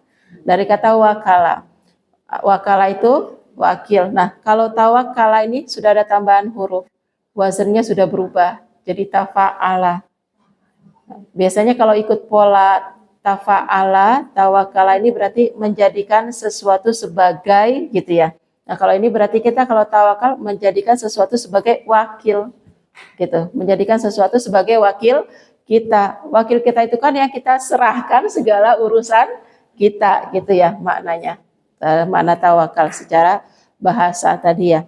Jadi kata wakala berubah wazannya dari fa'ala menjadi tafa'ala, jadi tawakala, maka artinya menjadikan sesuatu. Tadi karena wakala artinya wakil, menjadikan sesuatu sebagai wakil, yaitu yang kita serahkan segala urusan kita, gitu. Tapi jadi menyerahkan urusan itu ya bisa ke manusia, bisa kepada Allah, gitu ya. Cuma bedanya di sini perintahnya kan wa tawakkal 'alal hayy, bertawakallah kepada yang maha hidup, bertawakalnya kepada Allah, gitu ya. Tawakal menyerahkan urusan itu kan bisa kepada manusia, bisa kepada Allah ya. Kalau kepada manusia, tapi ada bedanya ya. Menyerahkan tawakal kepada manusia dan kepada Allah itu ada bedanya. Kalau kepada manusia Bu, misalnya kita punya urusan ya, ingin mengurus surat rumah, ya udah kita serahin aja, kita wakilkan ke notaris. Mereka ya, kita udah nggak usah ngapa-ngapain ya kan, nggak tahu urusannya, udah pokoknya yang penting taunya beres gitu ya. Dan nanti ternyata kalau notarisnya kok nggak selesai-selesai nih, nggak benar, kita ambil deh, nggak jadi, kita pindah ke yang lain. Itu kalau ke manusia gitu ya. Jadi kitanya nggak usah ngapa-ngapain, dan bisa kita tarik, kita cabut perwakilan kita kasih ke perwakilan yang lain, ke wakil yang lain. Tapi kalau ke Allah itu kita nggak bisa tawakal, kita serahin aja kepada Allah begitu saja, pasrah. Kitanya nih harus usaha, itu bedanya. Harus ada yang namanya ikhtiar, usaha maksimal, itu bedanya.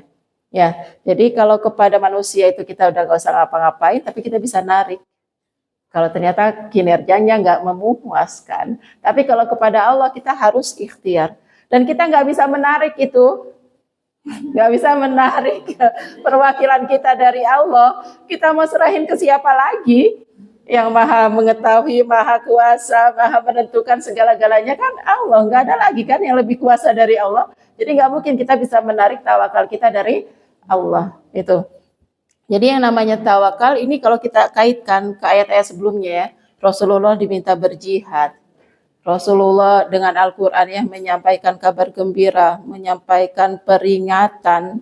Rasulullah juga bekerja tanpa pamrih, tanpa mengharapkan imbalan duniawi. Ya, itu kan berarti ikhtiarnya Rasulullah luar biasa. Kalau sudah ikhtiar baru tawakal. Jadi jangan pasrah begitu saja, langsung tawakal ala Allah tapi nggak ada usaha gitu, itu suatu yang salah gitu. Jadi yang namanya ikhtiar itu sunnatullah, hukum alam yang harus memang kita lakukan. Kita kalau mau sesuatu ya kita harus usaha ya. Dalam hadis Rasulullah, burung aja supaya kenyang dia terbang dulu, nyari dulu, nanti pulang kenyang. Berarti kan ada usahanya gitu ya. Kemudian yang sahabat bertanya tentang untanya, saya lepasin aja kemudian terus saya bertawakal atau gimana ya Rasulullah? Kata Rasulullah, ikat dulu baru tawakal. Ikat dulu untanya, jangan dilepas terus tawakal ya, biarin aja Allah yang jaga. Itu salah. Kata Rasulullah, ikat dulu baru tawakal, berarti usaha dulu baru tawakal. Nah itu kita pun memang tawakal yang betul itu ya seperti itu, ikhtiar dulu yang maksimal baru tawakal. Karena ikhtiar itu kewajiban kita sebagai manusia menjalani yang namanya sunnatullah. Nanti kalau sudah ikhtiar kita tawakal, kita berserah diri kepada Allah. Kita pasrahkan kepada Allah ketentuannya gimana, Allah menentukan bagaimana. Gitu ya, itu namanya tawakal. Tawakal ini berarti dari sisi akidah kita. Dari sisi akidah kita ya, kalau kita sudah usaha ya kita serahkan. Allah menentuinnya gimana. Kayak kita belajar, yang penting udah usaha. Allah menentuinnya kita paham atau enggak terserah Allah. Tapi kita harus yakin ketentuan Allah itu adalah yang terbaik. Gitu ya. Jadi kalau kita cuma mengandalkan ikhtiar, kita mengandalkannya cuma ikhtiar saja, tawakalnya tidak ada, berarti cacat secara akidah. Tapi kalau kita cuma tawakal aja, ngandalin tawakal aja, tapi nggak usaha apa-apa, berarti kita cacat dari sisi sunnatullah. Makanya dua-duanya harus terpenuhi, gitu ya. Jadi penuhi itu. Kemudian tawakalnya tadi harus kepada alal hayyi, alladzi la yamutu. Bertawakalnya hanya kepada yang maha hidup, yang tidak mati. La yamutu, la-nya tidak, karena yamutu pakai domah, ya. Karena pakai doma jadi la-nya artinya tidak di sini ya, marfu fil mudhari'nya. Al hayyul ladzi la yamut, siapa itu yang maha hidup yang tidak mati? Ya, Allah yang hidupnya tuh sempurna. Yang hidupnya terus menerus, nggak ada awal, nggak ada akhirnya. Nggak ada ngantuk, nggak ada tidurnya, nggak ada matinya. Ini seperti yang di ayat kursi, ibu hafal ya? Gimana coba ayat kursi? Allahul ladzi la ilaha illahuwal hayyul qayyum. Lanjut. La ta'khudhuhu sinatun wala naum. Allah itu maha hidup, la ta'khudhuhu sinatun wala naum. Sinah itu ngantuk. Nggak kayak kita dikit-dikit ngantuk. Belajar sedikit di kelas, udah capek ngantuk. Kemudian tidak, Allah juga tidak tidur. Jadi hidupnya itu benar-benar sempurna. Jadi syaratnya tawakal tadi ya, syaratnya tawakal ikhtiar, menyerahkan kepada Allah, dan tawakalnya itu hanya kepada Allah yang maha hidup. Kalau tawakal kepada selain Allah, yang lain itu selain Allah itu ada masa matinya, masa berhentinya. Jadi rugi, ya. Jadi rugi kalau bertawakalnya kepada selain Allah. Bertawakal itu ya kepada yang maha sempurna saja. Allahus Somad. Allah tempat kita bergantung, ya. Somad itu kokoh banget, sesuatu yang padat banget. Sesuatu yang saking padatnya sampai nggak punya pori-pori. Jadi nggak ada yang bisa nembus masuk, nggak ada yang bisa keluar darinya. Itu saking kuatnya, itu Allahus Somad. Jadi bertawakal kita kepada siapa? Ya kepada Allah saja semata. Jangan kepada yang lain. Nanti kalau sudah ikhtiar, sudah tawakalnya hanya kepada Allah, wasabbih bihamdihi. Sabih itu sucikanlah Allah, bertasbih. Bertasbih itu apa sih? Kita mensucikan Allah. Mensucikan Allah dari hal-hal yang buruk, dari sifat-sifat kekurangan, ya, dari hal-hal yang tidak mengenakan keputusannya.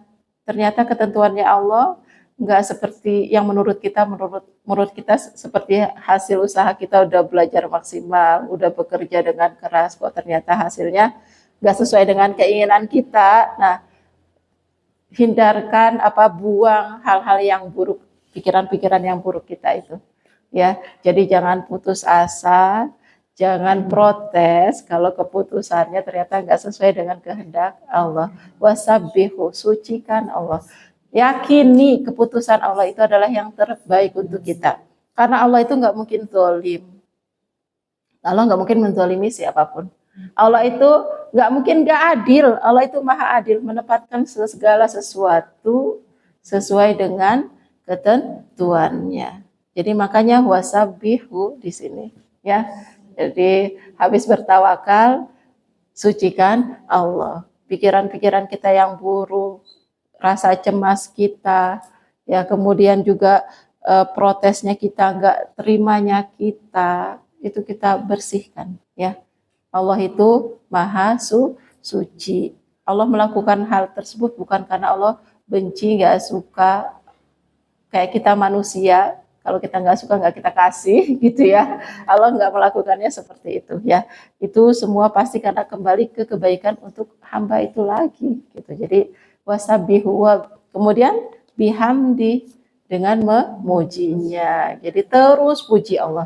Apapun ketentuan Allah, terus kita puji Allah, karena kita harus yakini semuanya itu kembali kebaikannya untuk hamba.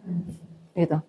Allah itu kan nggak butuh usaha kita, Allah itu nggak butuh ibadah kita, Allah itu nggak butuh keimanan kita. Semuanya itu kan kembali lagi kepada hamba lagi, kembali kepada kita lagi. Maka dari itu kalau seandainya ada sesuatu yang kayaknya kok nggak sesuai dengan keinginan menurut kita buruk, wasabbihu bihamdih, gitu. Subhanallah bihamdih. Biasanya kan makanya kita kalau di bacaan sholat, di ruku, sujud, habis tasbih, tahmid, subhanallah wa bihamdi, zikir, subhanallah, alhamdulillah juga, ya. Itu makanya kenapa? Itu supaya kita menghilangkan pikiran-pikiran buruk kita terhadap Allah, supaya kita terus memuji Allah, gitu ya. Urutannya jadi seperti itu, ya. Ikhtiar, tawakal, tasbih, dan tahmid. Wa kafa bihi bitunubi ibadihi khabira. Dan cukuplah bihi dengannya, maksudnya Allah itu kafabihi, Allah itu cukup dengannya. Allah itu nggak butuh siapapun. Allah itu maha kaya, Allah itu maha kuat. Jadi Allah itu nggak butuh siapapun. Allah sudah cukup dengan dirinya sendiri.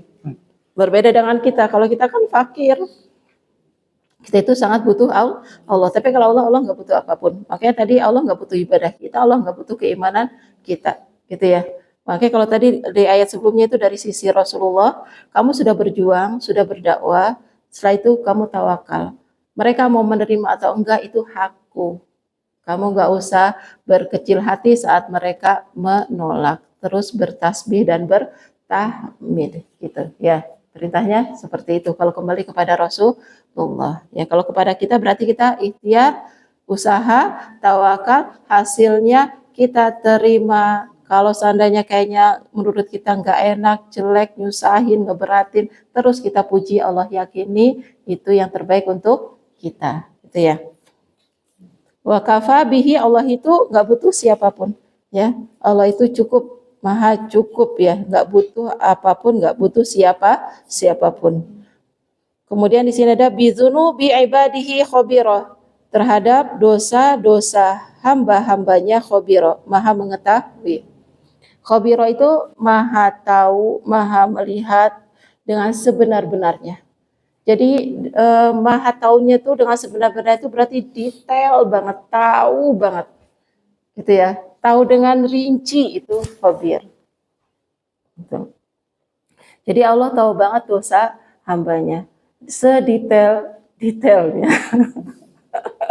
Gak ada yang tertutupi, tersembunyi. Allah tahu banget.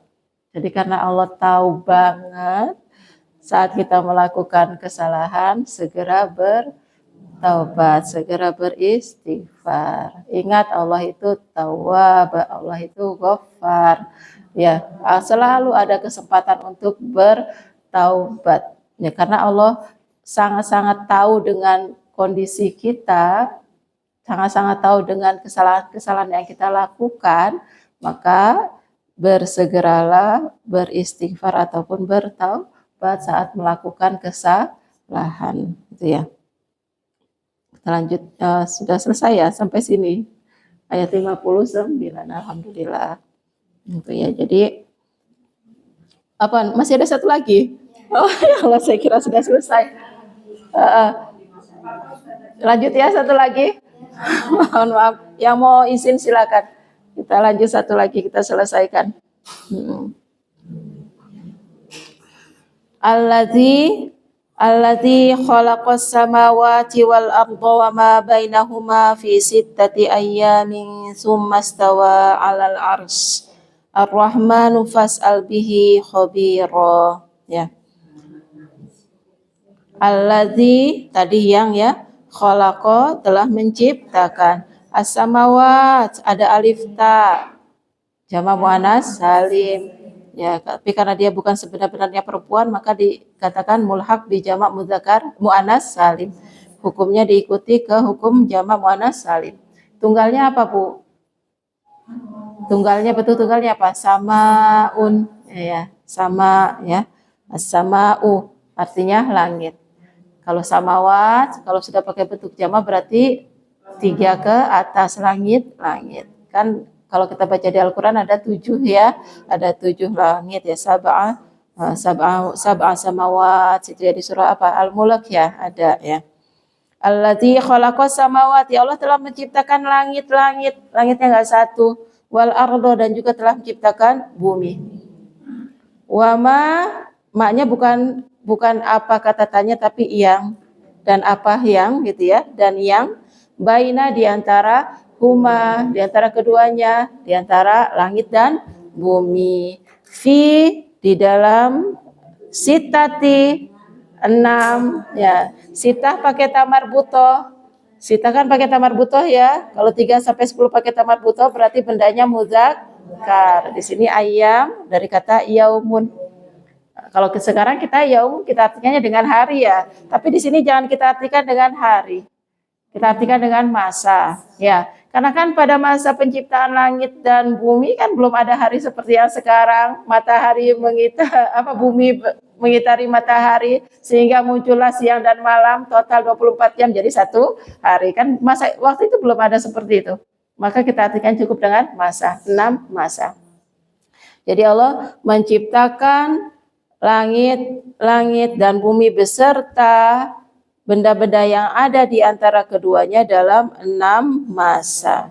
Ya, kalau kita baca di ayat lain nanti ada 2 hari menciptakan fisiknya bumi, kemudian 2 hari lagi menciptakan langit, 2 hari lagi menciptakan apa yang ada di bumi beserta kandungan-kandungan di dalamnya. Bumi ini kan kandungannya banyak sekali ya, macam-macam. Itu totalnya jadi 6 masa ini ya. 6 masa ini untuk hari ini kita nggak usah terlalu mikirkan banyak seberapa lama. Wallahu a'lam. Karena dalam Al-Quran ada sehari menurut Allah 1000 tahun. Ada juga sehari seperti 50.000 tahun. Intinya antara hari yang ada di dunia kita sekarang dengan harinya Allah itu perbandingannya itu beda jauh sekali, besar sekali. Jadi nggak usah terlalu dipikirkan ya, gitu. Kemudian stawa, kemudian Allah bersemayam alal ars, di atas ars. Aras juga nggak usah terlalu kita pikirkan banget ya. Lalu bagaimana bentuk istiwanya Allah, bersemayamnya Allah juga nggak usah kita terlalu pikirkan sekali. Karena logika kita ini nggak nyampe, nggak mampu. Nanti yang ada malah tambah pusing, ya, malah mikir yang macem-macem gitu ya. Akhirnya jadi salah menduga. Jadi kita nggak usah terlalu apa ya, memikirkan sekali, melogikakannya sekali gitu ya. Intinya aras itu kalau dalam hadis Rasul kan jelaskan aras itu apa sih? Aras itu ciptaan Allah yang paling tinggi, paling luas, paling besar ya, paling indah. Itu aras. Yang nanti perbandingannya tuh ada aras, ada kursi, ayat kursi tadi ya. Kursi yang di ayat kursi itu kan kursinya Allah luasnya seperti langit dan bumi itu ya, ayat kursi itu. Nanti ada aras, di bawahnya ada kursi, ada langit, ada bumi. Yang masing-masing perbandingannya ya, perbandingannya itu seperti padang pasir yang luas sama anting-anting kita, giwang kita itu. Kalau giwang kita, anting-anting kita diletakkan di tengah padang pasir yang luas, nggak ketemu, hilang, nggak sebanding ya. Jadi perbandingannya seperti itu, antara aras dengan kursi seperti padang pasir dengan anting. Nanti kursi dengan langit yang 7 itu seperti padang pasir dengan anting tadi. Nanti langit dengan bumi ya anting, padang pasir dengan anting lagi. Kan kalau kita lihat sekarang ini ya, kalau kita lihat apa banyak ya itu ya di YouTube ya, perbandingan bumi dengan langit, ketika ditarik ternyata buminya udah hilang, langitnya belum habis-habis. Yes, ya, masih ada galaksi-galaksi yang lain. Antariksa ternyata begitu luas, gitu. Jadi perbandingannya seperti itu, ya. Jadi gini. Jadi memang kalau saat kita membayangkan sifatnya Allah, kenapa sih kalau kita membayangkan sifatnya Allah selalu kita bertasbih dan bertahmid? Karena bayangan kita itu nggak mungkin nyampe. Apa yang kita bayangkan itu pasti masih jauh banget dengan yang sebenarnya. Makanya kita bertasbih, mensucikan pikiran kita itu. Makanya terus kita puji Allah. Maka tasbih, tahmid selalu beriringan. Itu ya. Ar-Rahman, yaitu yang maha pengasih, maha pemurah, yaitu Allah. Fas'al, ini dari as'ala, sa'ala yas'alu, amarnya is'al. Tapi di sini pakai yang, jadi sa'ala yas'alu itu amarnya bisa is'al, bisa sal. Kalau di sini is'al, tapi karena hamzahnya di hamzah wasol ya, hamzah tambahan di is'al itu, maka di sini penulisannya langsung digabung fas'al. Memang secara penulisan rosamnya seperti ini, tanpa hamzah wasol, menunjukkan cepat ya. Jadi Ar-Rahman itu fas'al bihi. Kalau kamu nggak tahu tentang Ar-Rahman, kalau kamu nggak paham tentang Ar-Rahman, segera bertanya, gitu ya. Jadi kalau yang tadi di ayat 57 kita artikan dengan meminta, kalau yang di ayat 59 kita artikan dengan bertanya. Ya, sa'ala yas'alu artinya bisa minta, bisa tanya.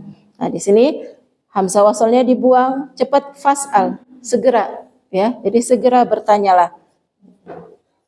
Domirnya anta, segera kamu tanyakanlah tentang Ar-Rahman tersebut kepada siapa? Khabiro, kepada yang maha mengetahui. Gitu. Jadi di sini ayat ini fas'al bihi khabiro ini bisa kembali kepada Rasulullah. Wahai Muhammad, kalau kamu belum memahami tentang Ar-Rahman, segera engkau tanyakan kepada Ar-Rahman sendiri, yaitu Khabirah, kepada yang maha mengetahui.